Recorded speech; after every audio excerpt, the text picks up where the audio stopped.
Hi friends, welcome to Accounts with Aish. இன்னைக்கு 11th standard accountancy journal entries பார்க்கலாம் வாங்க. So இது ஒரு exercise problem. Question number வந்து 7 and இது வந்து page number 60ல இருக்கு. So refer பண்ணிக்கோங்க. இப்போ வாங்க question குள்ள போலாம். So first இந்த question நான் read பண்றேன். இதுதான் 7th question. Enter the following transaction in the journal of Manohar who is dealing in textiles. So இங்கே வந்து 2018 மார்ச்சோட டீட்டெயில்ஸ் கொடுத்துருக்காங்க ஃப்ரம் 1st to 28 வரைக்கும். இப்போ வாங்க நம்ம ரீட் பண்ணலாம். Manohar started business with cash 60,000. Purchased furniture for cash 10,000. Bought goods for cash 25,000. Bought goods from Kamlesh on credit 15,000. sold goods for cash 28,000. sold goods to Hari on credit 10,000. paid Kamalesh 12,000. paid rent 500. received from Hari 8,000. and finally withdrew cash for personal use 4,000. இப்போ நம்ம இது எல்லாத்துக்குமே எப்படி Journal entries போடலாம் அப்படின்னு பார்க்கலாம். ஆனால் இதோட பேசிக் ஆன ஒரு அக்கௌண்டிங் ரூல் டெபிட் அண்ட் கிரெடிட்டை பற்றின ஒரு ஷார்ட்டான ஒரு ஷார்ட்ஸ் வந்து நான் வந்து ஆல்ரெடி யூடியூப்ல அப்லோட் பண்ணியிருக்கேன். So kindly go and check that so that உங்களுக்கு ஒரு ஈஸியர் அண்டர்ஸ்டாண்டிங் இருக்கும். இப்போ வாங்க நம்ம எப்படி போடலான்னு பார்ப்போம். ஸோ ஆல்வேஸ் நீங்கள் வந்து சொல்யூஷன் ஸ்டார்ட் பண்ணுறதுக்கு முன்னாடி நம்ம டைட்டில் எழுதணும். ஸோ சொல்யூஷனில் ஃபர்ஸ்ட் டைட்டில் ரொம்ப இம்பார்ட்டன்ட். ஸோ எந்த பர்சன் இந்த ஜேர்னல் என்ட்ரிஸ் போடுறாங்க, அதாவது எந்த பர்சனோட பேரை வந்து நீங்கள் எழுதணும். ஸோ இந்த புக்ஸ் ஆஃப் மனோகர், ஸோ யாரோட பேர் கொடுத்துருக்காங்களோ இந்த டைட்டிலில் ஒரு மார்க் கன்ஃபார்மாக இருக்குது. So always title must. இப்போ வாங்க நம்ம டேப்லோ காலம்குள்ளே போகலாம். Date, particulars, LF, debit and credit. So இதெல்லாம் தான் நீங்கள் போட வேண்டிய மென்ஷன் பண்ண டீட்டெயில்ஸ். இப்போ 2018 to March 1st பார்த்தீங்கன்னா Manohar commenced business with cash. So cash வந்து அவருக்கு வருது, அவரோட கேபிட்டல் அக்கௌண்ட்ல இருந்து கேஷ் வெளியில போகுது. ஸோ அதனால கிரெடிட் நம்ம போடுறோம். ஸோ 60,000 போத் சைட்ஸ் இருக்கு. நார்மலாக டெபிட் கிரெடிட் ஒரு நார்மல் யூஸ்வல் டேர்ம்ஸ்ல வந்து டெபிட் கிரெடிட் அப்படின்னா நம்ம வந்து என்ன சொல்லுவோம் அப்படின்னா, கிரெடிட்னா when money is coming inside அப்படின்னு சொல்லுவோம். டெபிட் அப்படின்னா when money is going outside அப்படின்னு சொல்லுவோம். பட் இந்த அக்கௌண்டிங் டேர்ம்ஸ்ல பார்த்தீங்கன்னா அது வந்து கொஞ்சம் சேஞ்ச் ஆகும். எப்படி அப்படின்னா டெபிட் அப்படின்னா மணி எப்போ வந்து நமக்கு உள்ள வருது, கிரெடிட் அப்படின்னா மணி எப்போ வந்து நமக்கு வெளியில போகுது அப்படின்னு அக்கௌண்டிங் ரூல்ஸ் படி நம்ம பண்றோம். ஸோ அந்த வீடியோ அந்த ஷார்ட்ஸை நீங்க பார்த்தீங்கன்னா இன்னும் கிளியரா உங்களுக்கு புரியும். இப்போ வாங்க செகண்ட் இதுக்கு போகலாம். Furniture purchased for cash. So furniture purchased for cash அப்படின்னு இருக்கு கைஸ். இப்போ பார்த்தீங்கன்னா எப்போ நம்ம ஒரு பொருள் உள்ள வருதோ நம்ம டெபிட் சொன்னோம். ஸோ ஃபர்னிச்சர் வந்து உள்ள வருது, ஸோ நம்ம வந்து டெபிட்ல போடுறோம். கேஷ் வந்து நமக்கு வெளியில போகுது, ஸோ நம்ம கிரெடிட் அப்படின்னு போடுறோம். 10,000 both the side equal. இப்போ வாங்க நெக்ஸ்ட் கொஸ்டின் போகலாம். 2018 March 3rd அன்னைக்கு பார்த்தீங்கன்னா goods purchased by cash. So goods purchase பண்ணும்போது கூட்ஸ் வந்து உள்ள வருது, so it is debit. And நம்ம கேஷ் வந்து வெளியில போகுது, so it is credit. So 25,000 on both the sides. Next 6th அன்னைக்கு என்னன்னா goods purchased on credit.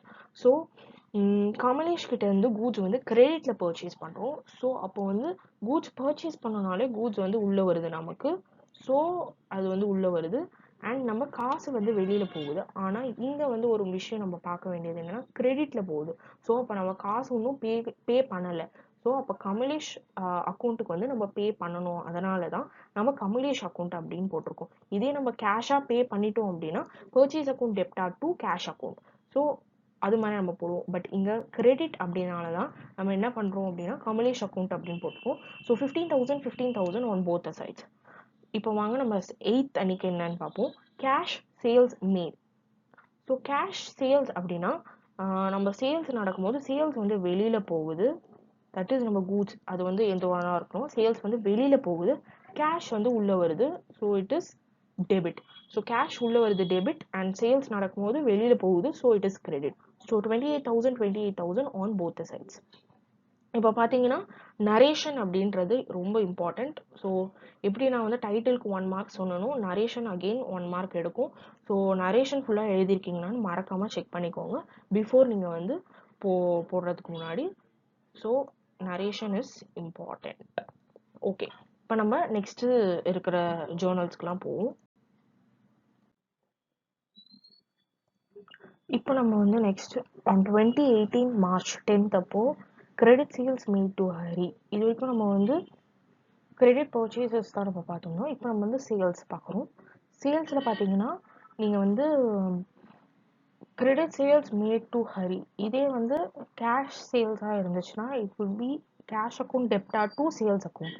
But இங்கே கிரெடிட்டில் பண்ணதுனால இன்னும் கேஷ் நமக்கு வரல. ஸோ நம்ம வந்து ஹரி அக்கௌண்ட் அப்படின்றத நம்ம அப்படியே போட்டுடுறோம்.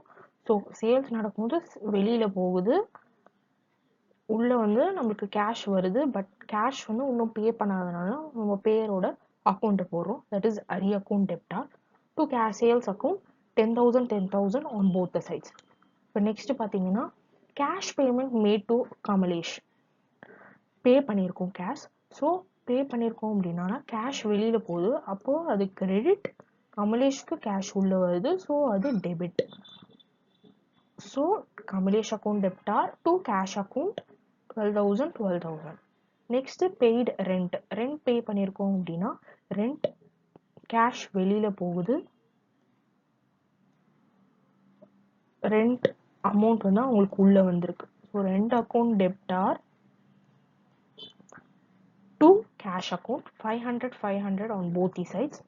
Next received from Hari, that is cash வந்து ரிசீவ் ஆயிருக்கு. ஸோ கேஷ் ரிசீவ் அப்படின்னா நமக்கு டெபிட். ஸோ நமக்கு ரிசீவ் ஆயிருக்கு. So cash account debit. யார் கொடுத்தாங்க அப்படின்னா ஹரி அக்கௌண்ட்லேருந்து வந்திருக்கு. ஸோ அவங்களுக்கு வெளியில் போயிருக்கு. So it is cash account debtor to Hari account 8,000 8,000 on both the sides. Last நம்ம இது பார்க்கறதுக்கு முன்னாடி, ஸோ இது வரைக்கும் நம்ம பார்த்தது எல்லாமே வந்து ஒரு பேசிக்கான கான்செப்ட், அதாவது டெபிட் கிரெடிட்.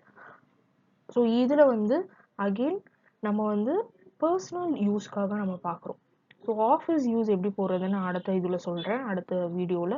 பர்சனல் யூஸ் அப்படின்னா நம்ம ட்ராயிங்ஸ் அக்கௌண்ட் அப்படின்னு போடுவோம். ஸோ ட்ராயிங்ஸ் அக்கௌண்ட் நம்ம ஏன் அப்படி சொல்கிறோம் அப்படின்னா, வெனவர் நம்ம வந்து கேஷ் வந்து பேங்க்லேருந்து வித்ட்ரா பண்ணுறோம் அப்படின்னா பர்சனல் யூஸ் இருந்தால் நம்ம ட்ராயிங்ஸ் அக்கௌண்ட்டை அதை டேர்ம் பண்ணுறோம். So drawings account personal use அப்படின்னாலே இட் இஸ் ட்ராயிங் அக்கௌண்ட். அது வந்து நல்லா தெரிஞ்சுக்கோங்க. ஸோ பர்சனல் யூஸ் அப்படின்னா it is drawings account. Okay, இப்போ நம்ம வந்து கேஷ் வித்ட்ரா பண்ணுறோம். ஸோ இங்கே வந்து பேங்க்லேருந்து ஸ்பெசிஃபையாக சொல்ல, it is just cash withdraw அப்படின்னு சொன்னதுனால கேஷ் வந்து பேங்க்லேருந்து சொல்லியிருந்தாங்கன்னா இங்கே கீழே பேங்க் வந்திருக்கும். பட் இங்கே வந்து கேஷ் வித்ட்ரா தான். ஸோ கேஷ் வந்து வெளியில் போகுது, நமக்கு கேஷ் வருது, அதாவது in terms of drawings account. So drawings account debtor to cash. I hope இது வந்து உங்களுக்கு இந்த வீடியோ வந்து ஒரு கிளியரான எப்படி வந்து ஜேர்னல் என்ட்ரிஸ் போடணும் அப்படின்னு தெரிஞ்சிருக்கும்னு நினைக்கிறேன். ஏன்னா வந்து 11th வந்து புதுசாக அக்கௌண்ட்ஸ் எடுக்கிறவங்களுக்கு லேசாக வந்து எப்படி போடுறதுன்னு தெரியாது. ஸோ அவங்களுக்கு வந்து அந்த ஃபஸ்ட்டு ஒரு 1 month வந்து அக்கௌண்ட்ஸ் கொஞ்சம் அப்படி கஷ்டமாக இருக்கும். பட் உங்களுக்கு டேர்ம்ஸ் அண்ட் கண்டிஷன்ஸ் கரெக்டாக தெரிஞ்சிச்சுன்னா, எப்படி போடணும்னு ரூல்ஸ் கரெக்டாக, அக்கௌண்டிங் ரூல்ஸ் கரெக்டாக தெரிஞ்சிச்சு அப்படின்னா நீங்கள் ஈஸியாக போட்டுடலாம். ரொம்ப ஈஸியான ஒரு சப்ஜெக்ட்.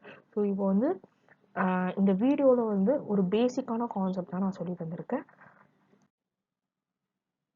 ஸோ ஃப்ரெண்ட்ஸ், இந்த வீடியோவில் நம்ம வந்து டெபிட் அண்ட் கிரெடிட், அதாவது நமக்கு எப்போ ரிசீவ் ஆகுதோ அப்போ நம்ம டெபிட் அப்படியும், எப்போ நமக்கு வெளியில் போகுதோ அப்போ வந்து மணி எப்போ வெளியில் போகுதோ அப்போ கிரெடிட், அண்ட் எப்போ நம்ம வந்து லைக் ஃபர்னிச்சர் பர்ச்சேஸ் பண்ணுறோம் இல்லை மணி ரிசீவ் பண்ணுறோம் அப்படின்னா அது வந்து டெபிட் அப்படின்னும், நம்ம வந்து சேல்ஸ் பண்ணுறோம் ஆர் கேஷ் பே பண்ணுறோம் அப்படின்னா கிரெடிட். அந்த மாதிரி ஒரு பேசிக் கான்செப்டை வச்சு நீங்கள் இந்த ஜேர்னல் என்ட்ரிஸ் எல்லாமே நீங்கள் போட்டுடலாம். அடுத்தடுத்த வீடியோவில் எப்படி லெட்ஜர் போடுறது அப்படின்னு நான் காட்டுறேன். ஐ ஹோப் உங்களுக்கு இந்த வீடியோ வந்து பிடிச்சிருக்கும்னு நினைக்கிறேன். ஈஸியாக இருந்திருக்கும். இப்போது நிறைய பேர் 11th படிக்க ஆரம்பிச்சிருப்பீங்க. அக்கௌண்ட்ஸ் வந்து கொஞ்சம் பேசிக்கான விஷயம் மட்டும் நீங்கள் வந்து கொஞ்சம் டைம் எடுத்து படிச்சிங்கன்னா போதும், ஈஸியாக போட்டுடலாம். So make sure you are subscribe to my channel Accounts with Aish, and soon I will upload next video. Thank you.